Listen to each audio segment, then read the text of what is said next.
باتیں آتے ہیں شیخ کو دیکھے، باتیں آتے ہیں شیخ پہ جانا ضروری ہے، وہاں اللہ رسول دکھتے ہیں، اللہ رسول ہر جگہ دکھتے ہیں، لیکن شیخ کے پاس کچھ اور نوعیت کا معاملہ ہوتا ہے۔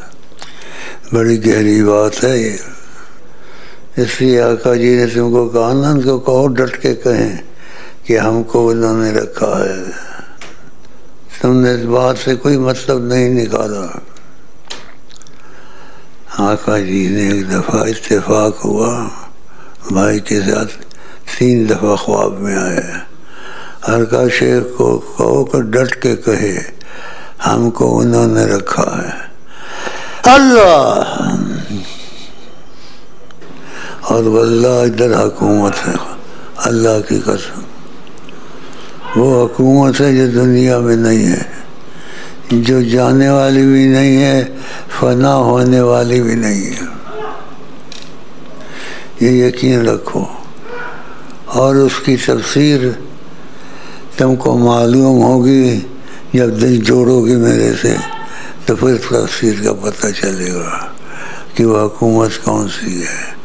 باتوں سے چیزوں کا پتہ نہیں چلتا، اندازے ہوتے ہیں تو اندازے غلط بھی ہو جاتے ہیں، نہیں بھی ہوتے ہیں۔ ایک میں تمہارے پاس آ گیا ہوں اور اتنا بڑا پیغام جس کو پیغام رسول کہتے ہیں، اور پیغام رسول پیغام خدا ہے، پیغام خدا ہے۔ وما ينطق عن الهوى ان هو الا وحی یوحی۔ یہ جب بات کرتے ہیں، خدا نے کو کیسی تعریف کی، جب یہ بات کرتے ہیں خود نہیں بولتے، ہم بولتے ہیں۔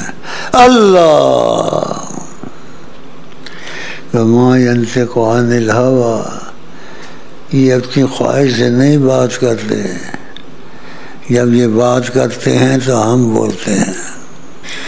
پہلے بھی یہ باتیں کی تھی، لیکن کبھی دل میں اترتی ہیں، کبھی دل میں نہیں اترتی ہیں، اس لیے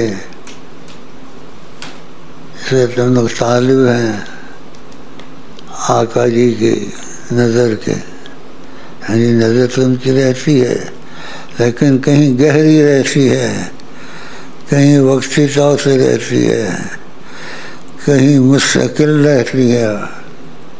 ایک بات ایسی ہوئی، خوشی کی ہوئی، تو آقا جی نے مجھے بے فکر کر دیا، جس کا مطلب تھا بے فکر رہو، تم کو پتہ نہیں ہے ہم تمہاری طرف ہر وقت دیکھتے رہتے ہیں۔ اللہ